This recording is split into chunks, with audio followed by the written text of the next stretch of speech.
Ethnic tension escalated once again in Manipur after the body of a 59-year-old man was found beheaded in Jiribam district on Thursday. Angered by the killing, the irate crowd set fire to an abandoned structure. Locals also staged a protest in front of the Jiribam police station demanding the return of their licensed firearm that were taken before the Lok Sabha polls. The man has been identified as Soibam Sarat Kumar Singh, who had gone to check on his farm when the assailants pounced on him. His family members alerted the police immediately after he went missing, which prompted a search operation in the area. The police have launched an investigation and registered a case, but the motive and the killers remain unknown till now. Following the flare-up, the administration has imposed Section 144 in the district. It's also important to note that the Jiribam has a diverse ethnic makeup, including Maitis, KUKIs, Nagas and Muslims and others. It was also not severely affected by ethnic unrest that started last year. Another development took place in Manipur on Thursday when NIA arrested the leader of a KUKI insurgent group which has ties with Myanmar-based rebel outfits. The NIA said that the KUKI militant leader was involved in attacks on security forces at various places in Manipur over the last year. The NIA also charged him with trying to aggravate the volatile situation in the state and create terror in the minds of people with the help of an insurgent group based in Myanmar. NIA is continuing its investigation to nab more insurgents and terrorists who threaten the peace and stability in the region. I am joined by Dr. Thangulal Haukip, Assistant Professor, Center for the Study of Law and Governance, JNU, and Group Captain, retired B. Nandakumar Sharma. First, I'll go to Dr. Haukip. Dr. Haukip, I mean to say this business of beheading is bewildering. I mean, this reflects utter failure of law and order. First of all, I would like to condemn this kind of killings, which has been happening on for the last more than 1 year.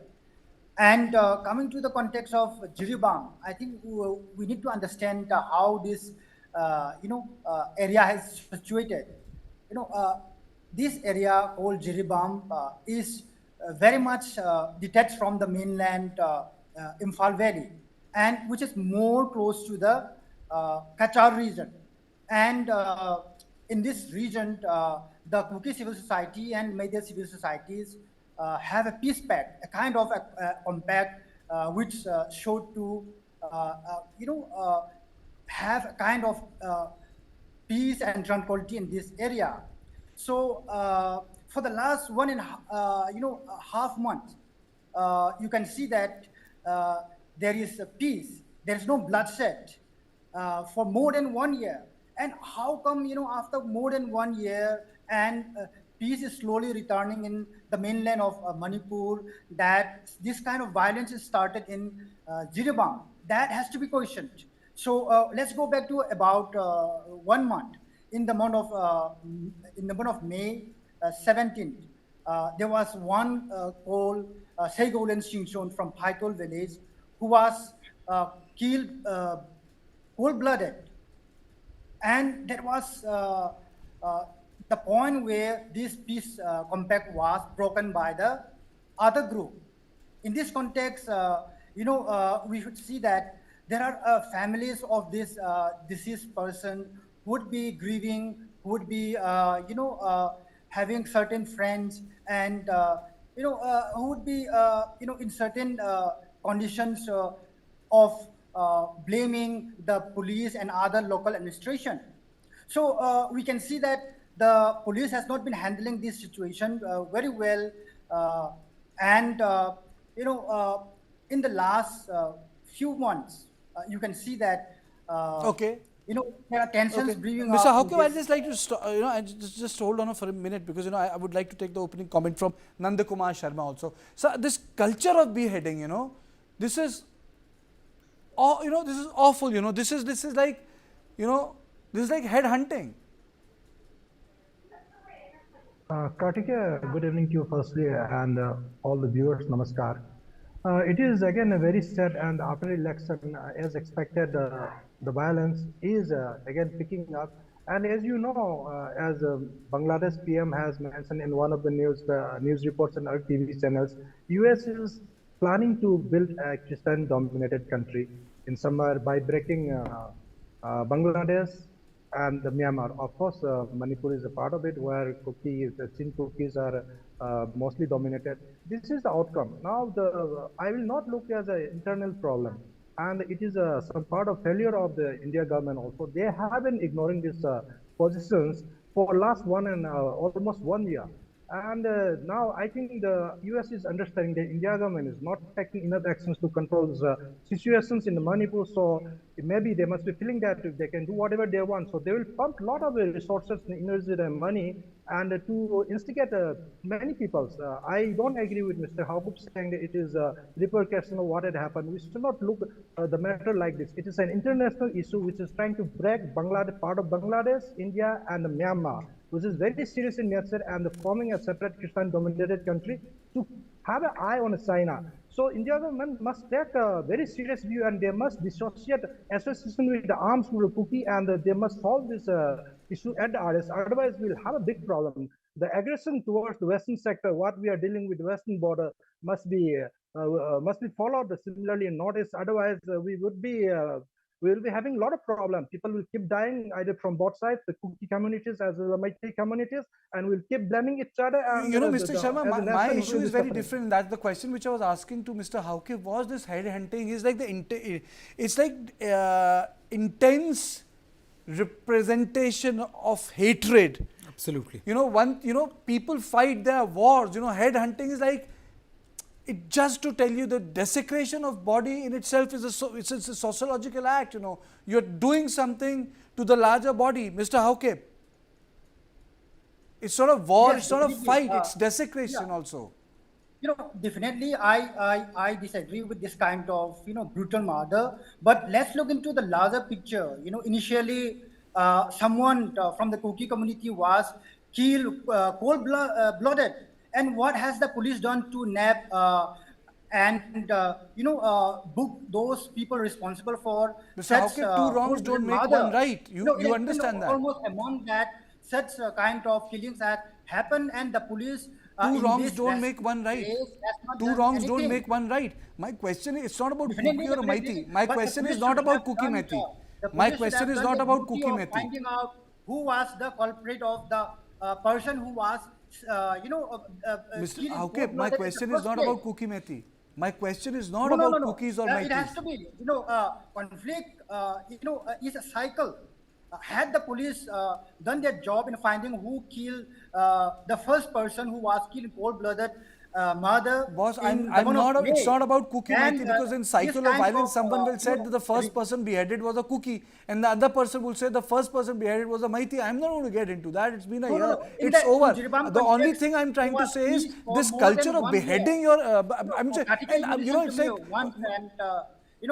There was peace for more than 1 year between the Meiteis and KUKI communities, and as we all know, Jiribam I don't think it was peace. I think there was law and order. The peace would have been, they would have been living next to each other.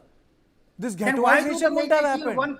This ghettoization wouldn't have happened, Mr. Hauke. The most disturbing part is that you are. It's not even a war. Every murderer should go to jail. But this beheading. Please answer that. Where is the police doing? What is the police doing? Police will answer that. Police will answer that. It's about beheading, isn't it? Brijesh, man who has been killed, beheading is a message. No, beheading is a very clear message, and I think any beheading, whether it is of KUKI or a Meitei, I think is a very disturbing sign, because it represents extreme emotion on one person's part. It's like you have gone to another level of either revenge-taking mode or the kind of hurt you want to inflict in one particular community. We have seen various forms of murders and all, but the beheading someone or beheading an individual is an extreme form of hatred, and I think this also it serves a very chilling reminder of the fact that though a large-scale violence or a daily cycle of violence may have stopped, but still, there are murders, there are attacks, which shatters the airy silence which has enveloped like for 10 days, 15 days, or 1 month, and then all of a sudden you witness another act which kind of takes you back again, or your memories back to when the violence had started. Isn't that Captain Sharma? Isn't yes, that Kartikeya, see, a lot of incidents are happening. It may not be reported in national media, like the drops of bomb from the hills. I'll not name the communities right now, I do not want to take the names of the communities, because we should try to come back into normalcy as soon as possible. And so many things, small incidents are happening which are not reported in national media.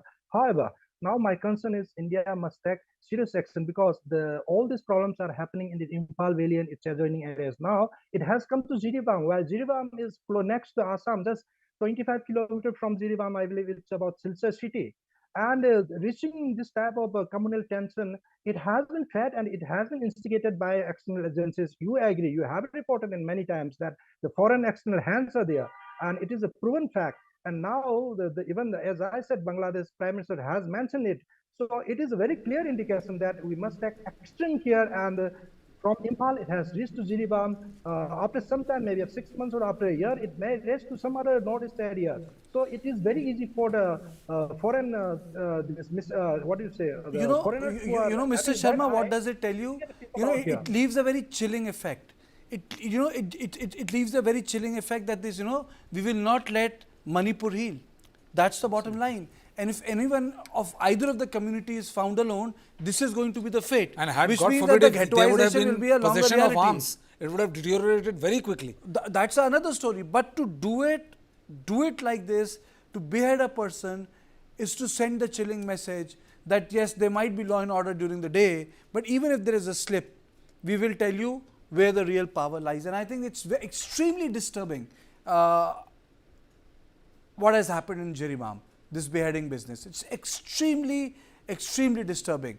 Yes, there are foreign terrorists, foreign militants, but the fact of the matter is that this business of killing, random mutilation has not ended.